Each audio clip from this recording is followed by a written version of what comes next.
Hi, welcome. Enjoy the content, subscribe, and turn on notifications. Elena landed in the United States with her heart racing and her mind full of uncertainties.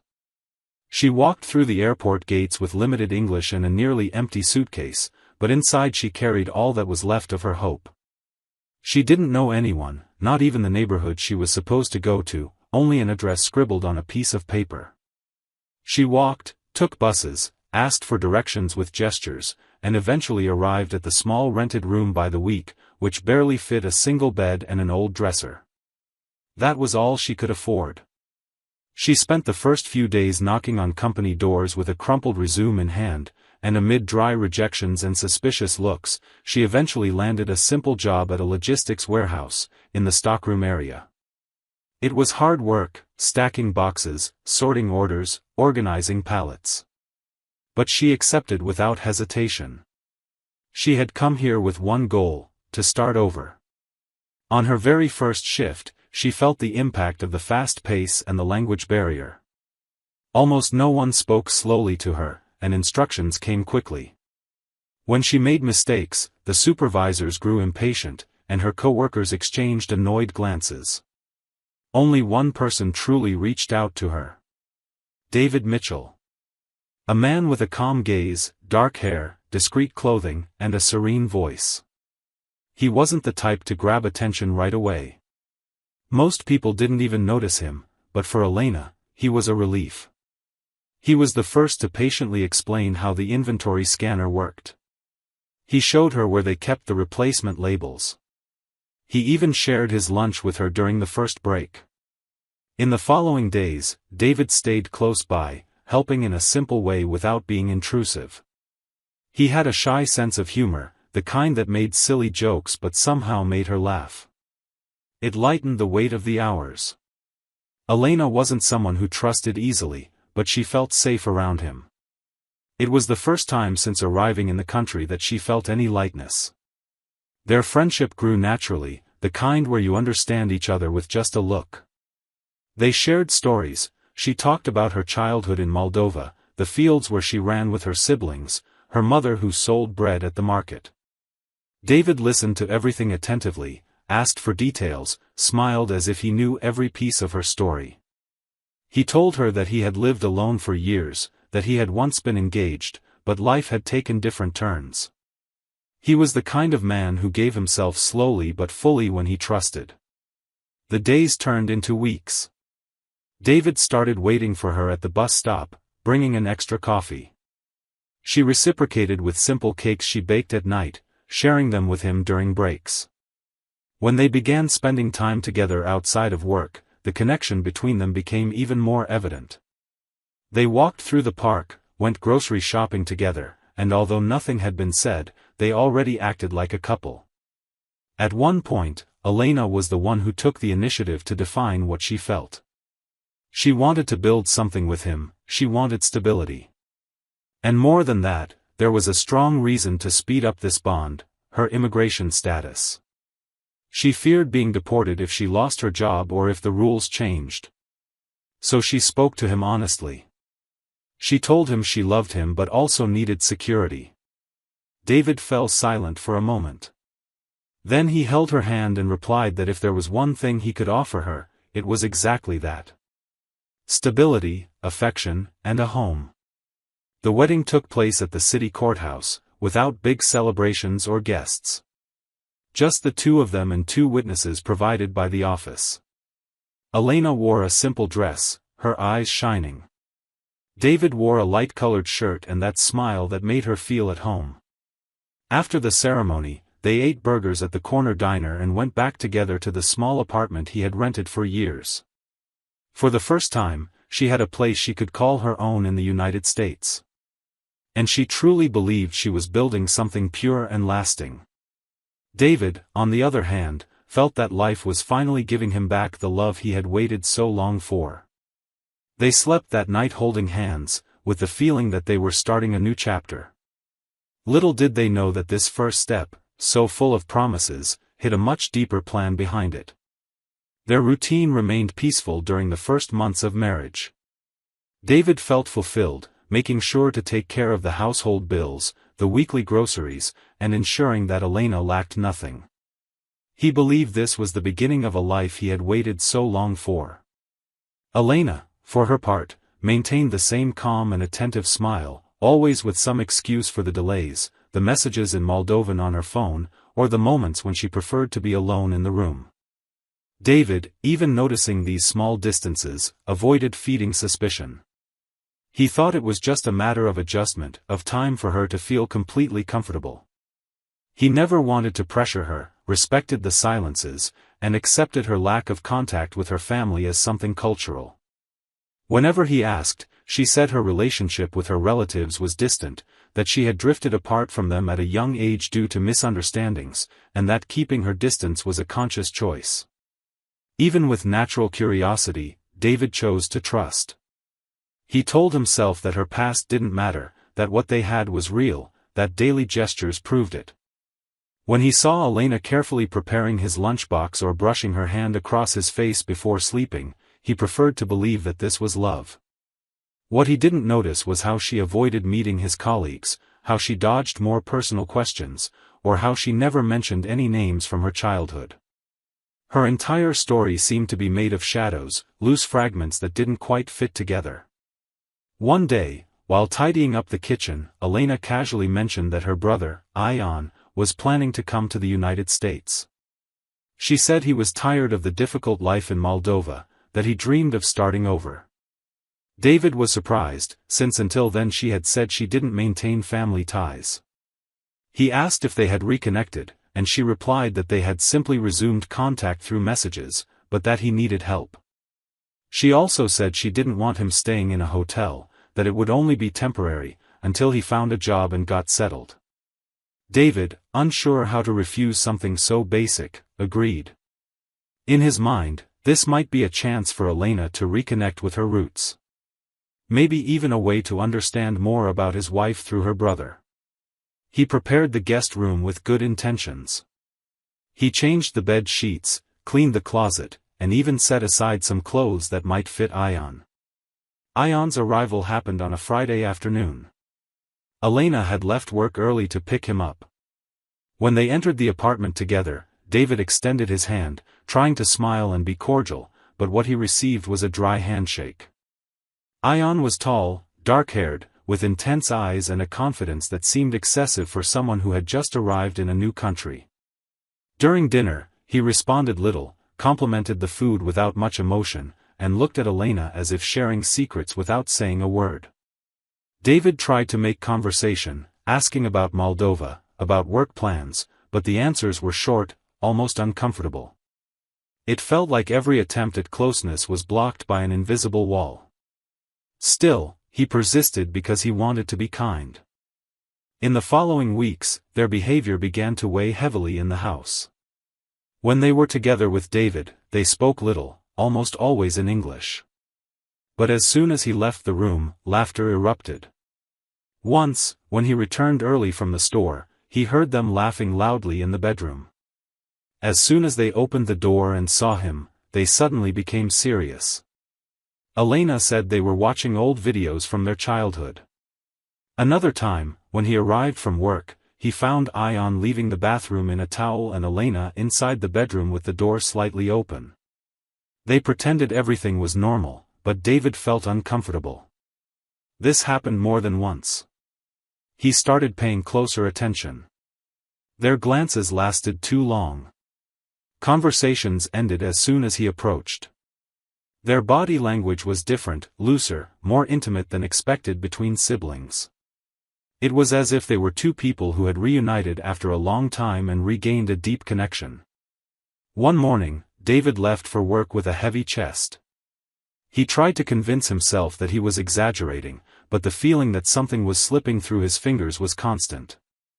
He was a rational, calm man, but he was starting to lose control of his own intuition. Something was off, and the more he tried to convince himself otherwise, the clearer it became. Doubts had already settled in, and the trust that had sustained their relationship was beginning to crack. Everything he had built, all the care, the affection, the patience, now weighed under the gaze between two people who never seemed like siblings. And although there was still no proof, David's heart already understood that this story was about to collapse. David and Elena worked at the same company but on different shifts.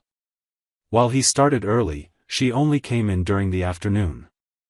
That morning, David woke up feeling unwell, with a heavy head and persistent nausea. Even so, he decided to go to work. He tried to ignore the discomfort, but not even the medicine helped.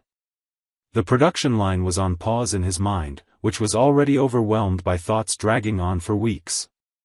Around noon, he requested leave from his supervisor and was let go. He didn't text Elena, who at that time was still at home getting ready for work. He just grabbed his things and left. He walked as if something was pulling him back, a premonition that made his chest tighten. He was tired of feeding suspicions, of feeling paranoid about things that might not even exist. But even as he tried to ignore it, there was something about that day that seemed to scream for him to return. And he listened. He arrived quietly. He opened the door slowly, dropped his backpack next to the couch, and went straight to the kitchen. He heard footsteps, muffled voices. He stopped at the entrance and, for a second, thought about calling her name. But something stopped him. He took a step forward. And there, in front of him, was the scene that until then had only been a suffocated suspicion. Elena, with her hands on Ion's face, was kissing him as if she no longer needed to hide anything. David's world went dark for a few seconds. Time didn't stop, but he felt as if it had frozen.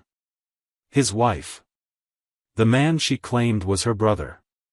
In the kitchen where they had dined together so many times. The sound of his breathing alerted them. Elena pulled back immediately, her face pale, her eyes wide. Ion turned to the side, as if looking for an exit. But David was there, standing, unable to look away. He asked in a hoarse voice, "Is this really what I'm seeing?" Elena tried to stammer an excuse, but her expression betrayed everything. He didn't shout. He didn't approach either. He stood there, trying to piece together something that had been broken for a long time, but only now could he see clearly. Ion, impatient, crossed his arms and made a dry comment in Moldovan, as if the situation were merely an inconvenience. Elena then took a deep breath and asked David to sit down. He laughed. He laughed at the irony. He laughed at the absurdity. Then he turned serious and said, "You lied. You brought him here pretending he was your brother. What else do you have to tell me?" Her response came like a knife, without beating around the bush, as if she had finally grown tired of pretending. She explained that they had dated in Moldova. That they had lived together even before she thought about coming to the United States. But their financial situation was suffocating, and they needed a way out. The idea came from a cousin, who had done something similar. She said that if she managed to marry an American, she could legalize her own status and, after some time, bring Ion as a relative. It was a risky move, but worth a try. They chose a state where they knew immigration controls were more lenient. She said all of this without tears, as if she had bid farewell to remorse long ago. She admitted that she had started to care for David, but that she had never stopped loving Ion. That she didn't know how to get out of it. That she had tried, but the plan was already in motion. Ion wasn't just a visitor. He had come to stay. The two had planned everything in advance. Every step, every excuse, every word. The marriage to David was part of the deal. He was the missing rung for them to start over together. David listened to everything in silence. Each sentence pushed the ground beneath his feet a little further away. He went to the hallway, opened the closet, and took out Elena's suitcase. He threw it on the floor and started packing her clothes. She tried to stop him, but he didn't even look at her. He simply said they had half an hour to leave. Ion laughed, thinking it was a bluff.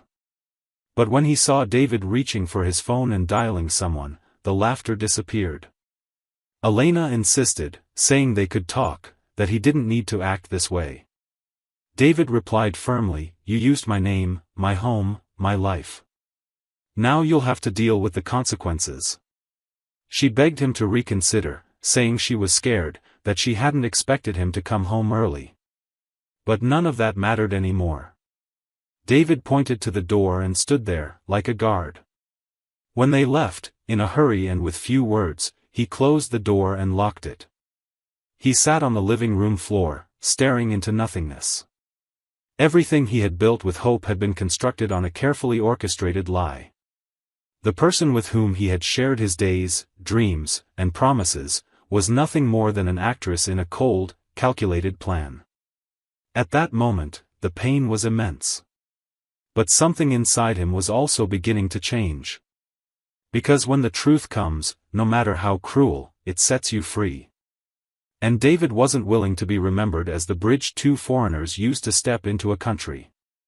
He would be remembered as the man who had the courage to fight back. The next day, David woke up with a full head and a firmer chest. He slept little, but enough to decide what he needed to do. He spent part of the morning gathering documents, rummaging through old boxes with proof of the marriage, signed forms, messages exchanged since the time he met Elena. He separated photos, saved conversations, even screenshots of profiles and old emails. Every detail became a piece of a puzzle that, now assembled, clearly showed the image of a carefully planned scam. He took everything to the Immigration Department office. He asked to speak with someone from the Complaints Division, told the whole story calmly and objectively. He explained how he met Elena, how she arrived, the months they lived together, the supposed brother who suddenly appeared, and the moment he discovered it was all a sham. The agent who attended to him listened carefully, asked questions, took notes, analyzed the documents. David wasn't there for revenge. What he felt was different. It was as if he needed to cleanse his own life of the stain they had left behind. He wanted the peace of mind that he had done the right thing, that justice would be served based on facts, not resentment. In the following days, he received a call from immigration requesting more documents and authorizing the start of a formal investigation. From that moment on, the process followed in secrecy. David didn't know when or how they would be approached, but he trusted that the authorities would know what to do. Elena and Ion, after being kicked out by him, rented a small room in a boarding house on the outskirts of the city. They still tried to contact David in the first 2 days. She sent messages saying everything had been a mistake, that she never meant to hurt him, that she had gotten lost in her own lies. She said she felt guilty, that the love that grew afterward was real, that she wanted to explain. David read everything but didn't reply. He deleted the texts without hesitation. Trust had been destroyed at its root, and no matter how hard she tried to patch up the story, there was no more room for excuses. What she and Ion had done wasn't just emotional betrayal. It was a crime. After being caught with Ion and expelled from David's house, Elena disappeared for a few days. She didn't give explanations, didn't respond to messages from coworkers, simply vanished. When she finally showed up at the company, she went straight to the Human Resources Department. She looked worn out, with swollen eyes and a trembling voice. She didn't pass by the area where she used to work, nor did she try to find David. She simply handed in her badge and resigned in silence. She said she needed to leave, that staying there no longer made sense. She didn't explain the reasons, but everyone already knew. She left the company without saying goodbye to anyone, carrying a small bag and the weight of shame written all over her face. Less than 2 weeks after the report, Elena and Ion were surprised by 2 federal agents outside the boarding house where they were staying. The forged documents used to declare their sibling relationship, the marriage registration with David, and the chat histories revealing their clear intention to manipulate the system made the case indisputable. Both were detained, taken in for questioning, and, after providing contradictory statements, were formally charged with immigration fraud and misuse of legal benefits. The evidence provided by David directly weighed on the decision. They were deported back to Moldova with a permanent entry ban to the United States. David followed everything through notifications sent by immigration. The process moved quickly, and it wasn't long before he received an official letter thanking him for his cooperation and confirming the case closure. The letter included a formal acknowledgement that he had been a victim of a fraudulent scheme, which ensured that his citizenship and legal status wouldn't be affected. This document was the final piece he needed to fully free himself from that story. In the following months, David returned to his routine. He went back to work with his head held high, though more reserved. His co-workers noticed the difference.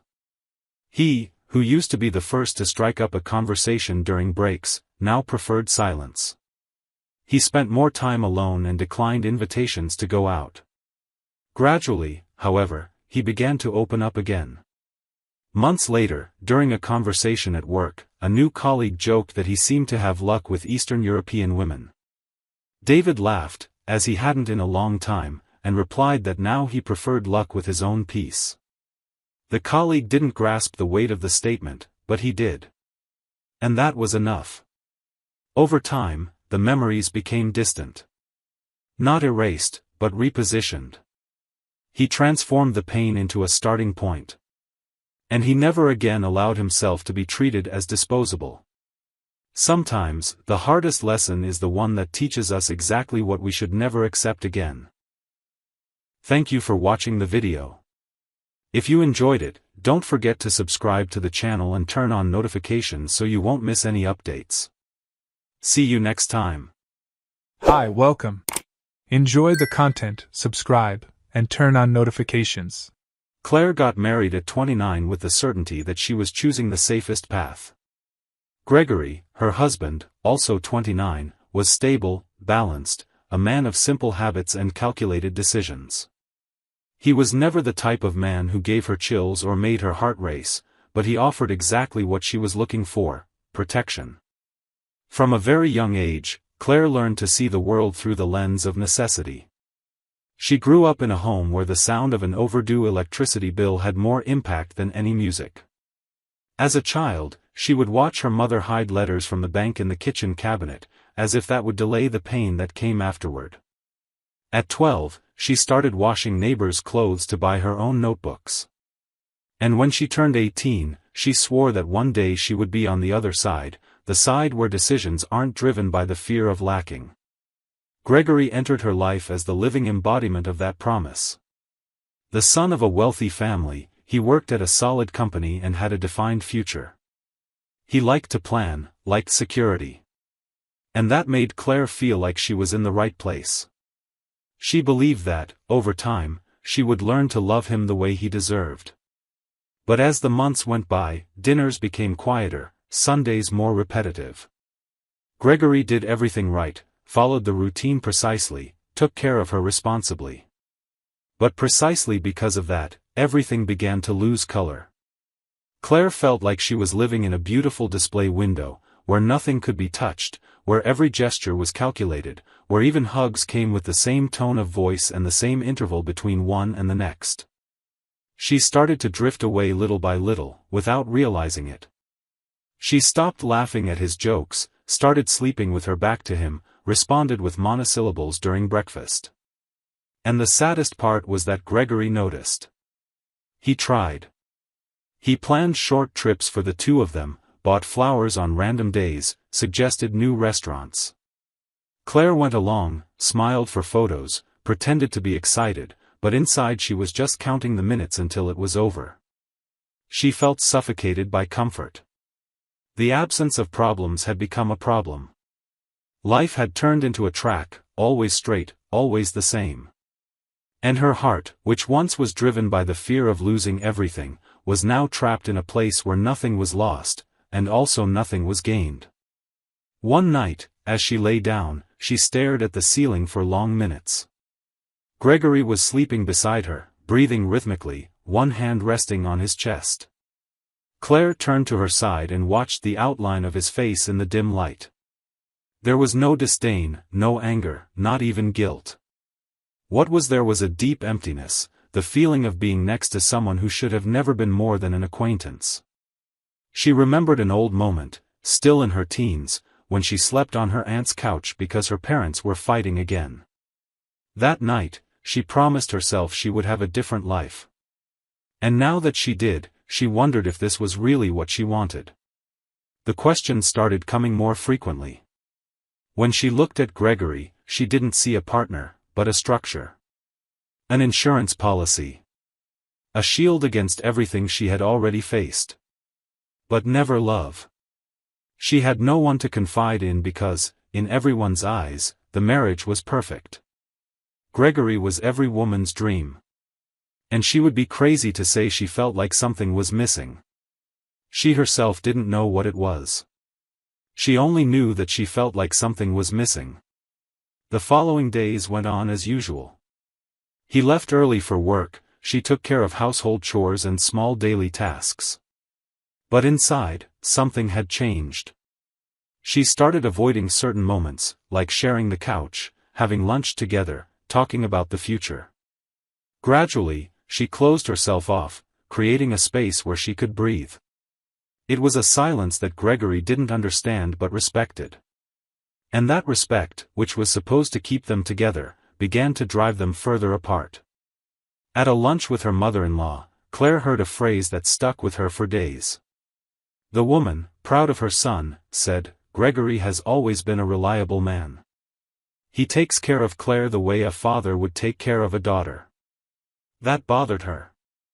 The idea of being protected, cared for, guided, it seemed nice, but it also took away her autonomy. Claire wanted more. She wanted to feel alive, desired, provoked. She wanted not to know exactly how tomorrow would be. She wanted to stumble, take risks, make choices that weren't based solely on logic or fear of the past. That week, while looking at her reflection in the bathroom mirror, she caught herself asking, "Do I deserve all this?" But the answer didn't come. The mirror only reflected the face of someone who seemed to have everything but, inside, felt like she was living someone else's life. And even without fully understanding why, it was there that Claire began to desire a mistake. Not just any mistake. But a mistake that would pull her out of that monotony, that would break the bubble, that would bring back the feeling of being alive. At that moment, Claire had no idea how far this desire would take her. Nor did she know the price she would pay to feel what she called freedom. All she wanted was to escape the feeling of being locked in a house too perfect to be real. And the first step toward that escape was closer than she imagined. The trip to the grocery store happened by chance. Claire had forgotten to buy some ingredients for dinner and decided to stop by quickly before Gregory arrived. It was one of those days when everything seemed out of place. She was distracted, walking through the aisles without much focus, until she suddenly turned and bumped into a man holding a bag of rice. She apologized, he smiled. An easy, confident smile. The kind of smile that captures attention effortlessly. Claire held back a laugh, fixed her hair, and tried to move on, but he struck up a conversation, made a silly joke about the organic food section, and she laughed. That laugh surprised her. Not because of the joke itself, but because it had been a while since she laughed naturally, without forcing an expression to keep up appearances. He introduced himself as Julian, told her he lived nearby and that this was the market he always frequented. Claire introduced herself with just her first name, without further explanation. They talked right there, in the cereal aisle. The conversation lasted over 15 minutes and flowed in a way she wasn't used to. There was none of Gregory's formality, nor that constant evaluative look that her husband's friends maintained. Julian looked her in the eye with genuine curiosity, as if trying to decipher her reactions. Before saying goodbye, he said he'd love to continue the conversation. She hesitated for 2 seconds but gave him her phone number. He saved it under the name, Claire from the market, and winked. During the ride home, she tried to understand what had just happened. It was just a conversation. But something about it had awakened her. Her phone vibrating a few hours later with a message from him only confirmed the feeling. "I hope you managed to make dinner. If you need help with recipes, I'm a great cook." Claire laughed to herself. She replied. And the exchange continued. Over the course of that week, they began talking every day. First about trivial things. Then, about more personal matters. Julian asked her what she liked to listen to, read, do when she was alone. Claire realized she was opening up in a way she didn't even do with Gregory. She avoided mentioning that she was married. She just said she had a complicated life, that she didn't feel as free as she would like. Julian, even without details, seemed to understand. One night, he sent an audio message saying, "You deserve more lightness. Sometimes, that's what we're missing to truly wake up." Claire listened to that audio lying next to Gregory, who was already asleep. On impulse, she got up and went to the living room to respond. She felt alive again, as if she were reliving a part of herself that had fallen asleep. Their first meeting happened a week later. She told Gregory she was visiting a friend and left. They agreed to meet at a discreet cafe, far from the places she usually frequented. He arrived early and had a red rose in his hands. Before going in, Claire, with a quick gesture, removed her wedding ring. She hid it in her makeup bag, like someone hiding something they don't want to remember. Then, seeing Julian's gesture, she smiled and held the flower as if it were something forbidden and precious. The conversation flowed naturally. He talked about a recent trip, a personal project, dreams he still wanted to fulfill. She vented about her routine, about days that seemed endlessly repeated. Julian listened to her with a kind of attention that enveloped her. In brief moments, he touched her arm, her shoulder, and each touch seemed to ignite something inside her. Claire felt she was crossing a boundary, but at the same time, she wanted to go further. When he said goodbye with a kiss on the cheek, longer than usual, she closed her eyes for a moment and wished that moment could last longer than the guilt itself. In the following days, their meetings became more frequent. Sometimes in parks. Other times in his car. Physical contact increased gradually. One day, he held her hand and kept it intertwined with his for a few minutes. Another day, she moved closer and rested her face on his shoulder. What started as a distraction became a refuge. Claire spent her mornings anxious for the afternoons when she would have an excuse ready to see him. And she began to rehearse lies easily. She said she was taking care of family matters, that she was tired, that she needed some time alone. Gregory never questioned. He remained the patient man he always was, and that, in a way, made everything even harder. A month later, Julian asked to know more about her real life. Claire took a deep breath and, for the first time, was honest. She said she was married, that she lived with her husband, that the marriage was in a state of silent wear and tear, without arguments, but also without life. Julian was silent for a few seconds, then responded calmly, "I won't lie, I'm surprised. But I like you. And I like the way you feel when you're with me. If we keep seeing each other, it will be by mutual choice. No pressure." Claire felt a strange relief. She expected judgment, received understanding. And that made her give in even more. Their meetings began to include kisses, long hugs, discreet caresses. Claire started getting dressed for Julian. She chose her clothes more carefully, put extra effort into her makeup, perfumed her wrists before leaving. She returned home with her heart racing and a confusing feeling in her chest. On one hand, she felt guilty. On the other, free. And it was this freedom that kept her trapped. She had created a new world just for herself, where she was desired, heard, provoked. And every time Julian looked at her with those curious and firm eyes, she believed more and more that she had made the right choice. Claire's phone became an extension of her desire. The messages came early in the morning, after lunch, before bed. Sometimes, in the middle of the night, when he said he dreamed about her. One night, she woke up and saw a message that said, "If I could, I'd come get you right now." Claire thought about replying, but instead just looked at the screen, with a faint smile. And, without realizing it, she began to wish that this secret world was the real one. What was supposed to be just a casual encounter outside of marriage soon became a secret routine that Claire began to desire more than anything else. Meetings with Julian became the fuel for her weeks. She woke up already thinking about when she could see him again. She invented appointments, adjusted schedules, changed routines. She started leaving the house in different clothes than the ones Gregory saw. She changed on the way, touched up her makeup in the car, prepared every detail as if she were a lovesick teenager. With every new afternoon spent with Julian, Claire felt her life gaining color again, even if it meant completely erasing everything she had built with Gregory. Julian was more spontaneous, more direct, had strong opinions, spoke with his hands, laughed loudly, complimented her ideas, her clothes, her perfume. When they were together, Claire forgot about everything else. The kisses became more intense, the touches bolder, and it stopped being just escapism. It was a new relationship, though disguised. On days they couldn't meet, they exchanged messages late into the night. Sometimes, she locked herself in the bathroom of her own house just to hear his voice for a few minutes.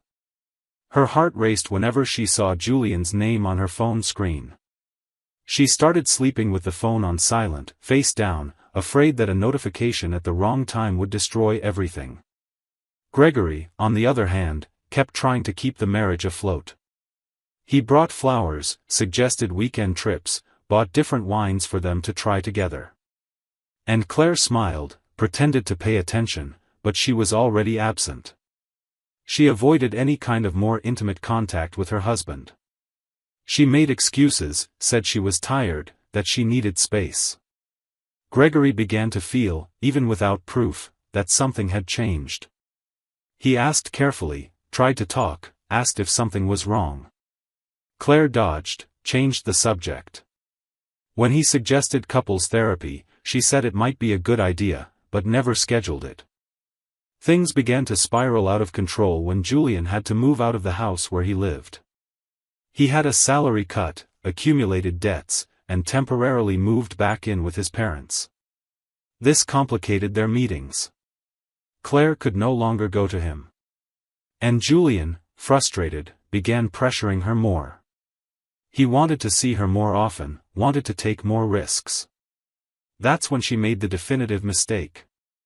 One afternoon when Gregory was away on a business trip, Claire brought Julian into the house she shared with her husband. It was like crossing an invisible border. She was nervous but excited by the transgression. He complimented the decor, explored the space as if it were an extension of their intimacy. They ended up in the couple's bed, breathless, laughing. And in the middle of the conversation, after getting dressed, Julian made jokes about Gregory. He called him Employee of the Month. Claire laughed. She said he was naive, that he would never suspect anything. And the two laughed as if they were mocking some random character. Claire carried on with her days as if nothing had happened. She felt increasingly confident. She no longer carried so much guilt, no longer trembled when lying. She began to think Gregory would never find out. Julian remained demanding, wanting more time, wanting plans. And she, torn between the safe world and the exciting one, began to believe she could sustain both. But the truth had already been captured. And what came next wouldn't be a conversation, or tears, or an apology. It would be the beginning of the end. In a way she never imagined. It was almost 8 o'clock in the evening when Claire heard the sound of the door opening. Gregory arrived as always, with the calm expression and relaxed posture of someone who seemed to have just had another ordinary day at work. She asked how his day was, he responded with a, "We need to talk." His tone was different. Claire tried to hide her discomfort, but his gaze was already heavy, direct. Gregory asked her to sit on the couch. He opened a recording app, searched for a file, and, without saying anything, pressed play. Her voice echoed through the room. It was clear. Her laughing with Julian. Her calling Gregory blind, easy to fool. Julian saying that idiot would never suspect anything. And then the two of them commenting on how it was almost fun. Claire froze. Her face went pale. What had been confidence turned to panic in seconds. She tried to grab the phone from his hand, but Gregory held it firmly. He didn't yell, didn't break anything. He just observed. When the recording ended, he stared at her for a few seconds and said firmly, "Now pack your bags. You're leaving today." She tried to say something, but he raised his hand, asking for silence.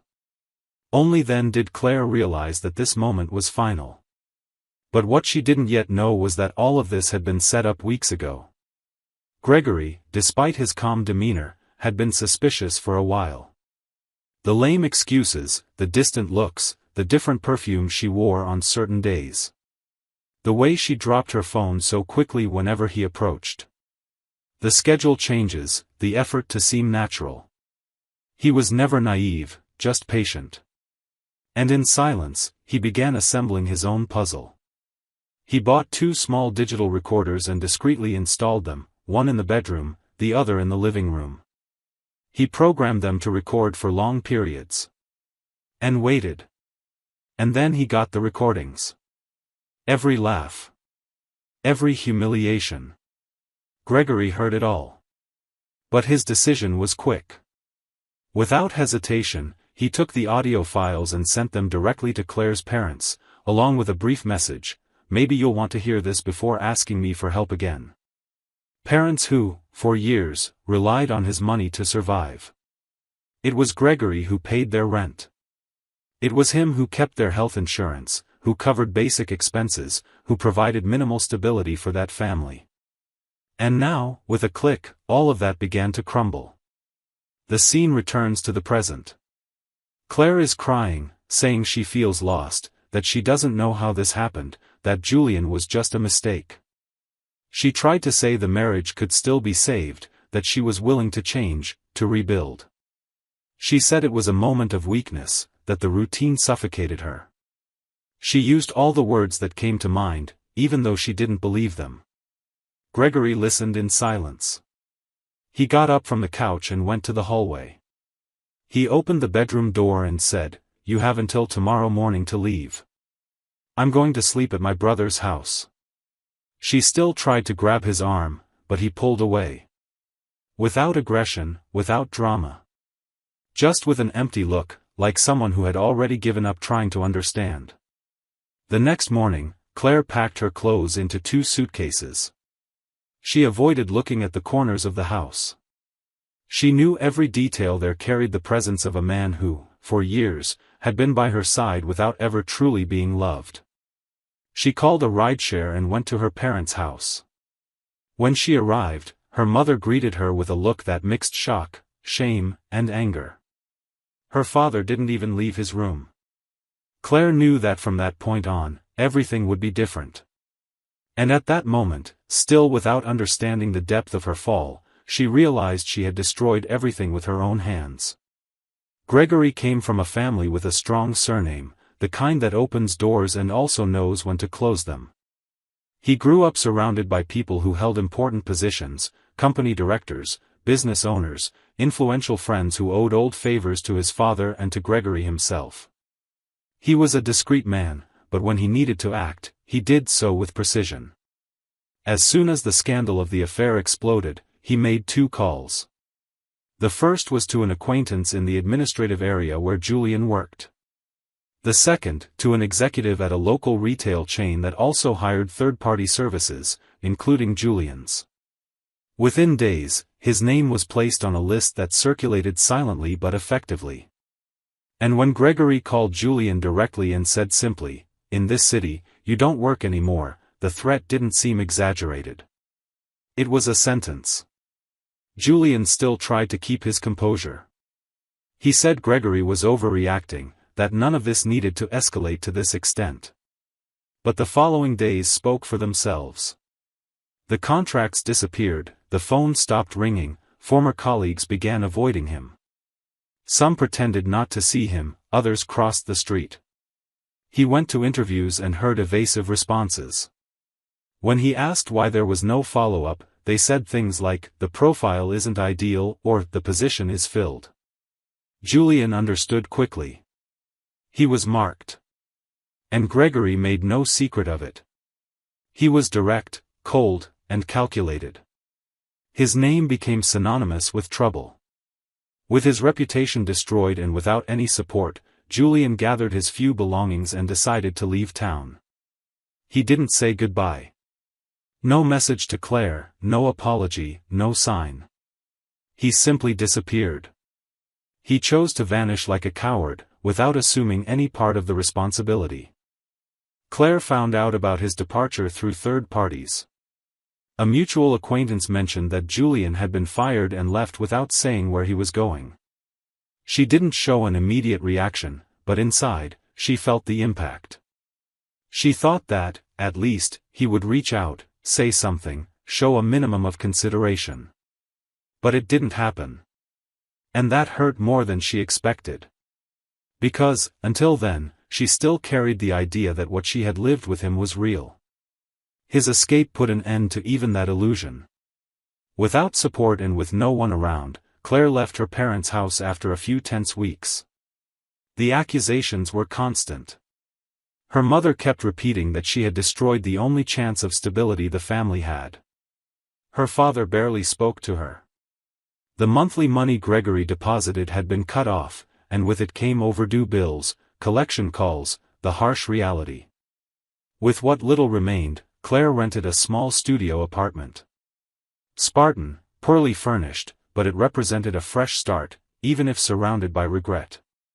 She got a simple job at a stationery store. She served customers, organized shelves, managed inventory. She walked to work every day, unhurried, like someone still trying to understand what she had done with her life. Her designer clothes were replaced by basic pieces. Her hair, always styled before, now stayed tied up. Makeup became a rare item, reserved for special occasions that never came. She avoided mirrors for long periods. Not out of vanity, but because she didn't want to face what she had become. Claire was organizing some materials at the counter when she heard the doorbell ring. She glanced quickly and saw a woman entering. She had a firm posture, discreet glasses, and a folder under her arm.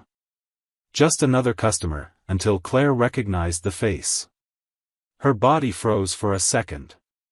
It was Samantha, Gregory's sister. They stared at each other. Samantha recognized her too. She didn't seem surprised, just observed for a moment, without changing her expression. She walked to the counter and placed a few items there. Claire, unsure how to react, just scanned the products, trying to maintain her composure.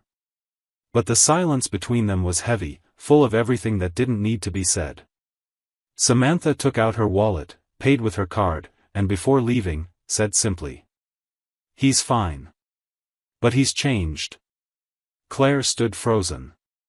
She hadn't expected this visit. Or this line. She stayed silent for a few seconds, trying to figure out if it was a provocation, an update, or just a truth tossed there. Before she could stop herself, she let the question slip. "Does he hate me?" Samantha hesitated. She looked at her firmly and replied, "He said he forgives you. But forgiveness doesn't require coexistence." The words hit Claire dryly, directly. There was no resentment in Samantha's voice. Just a fact. Claire just nodded, and Samantha left without looking back. She finished serving the next customer without saying a word. As soon as the flow of customers slowed down, she went to the back of the store and sat alone, leaning against the cold wall. The tears came effortlessly. But they weren't the same ones she had cried months ago. These were quieter. A kind of cry that comes when the truth finally finds its place within someone. Because, in that moment, Claire understood that the forgiveness she never expected had come, and that, by itself, was more powerful than any return. Thank you for watching the video. If you enjoyed it, don't forget to subscribe to the channel and turn on notifications so you won't miss any updates. See you next time.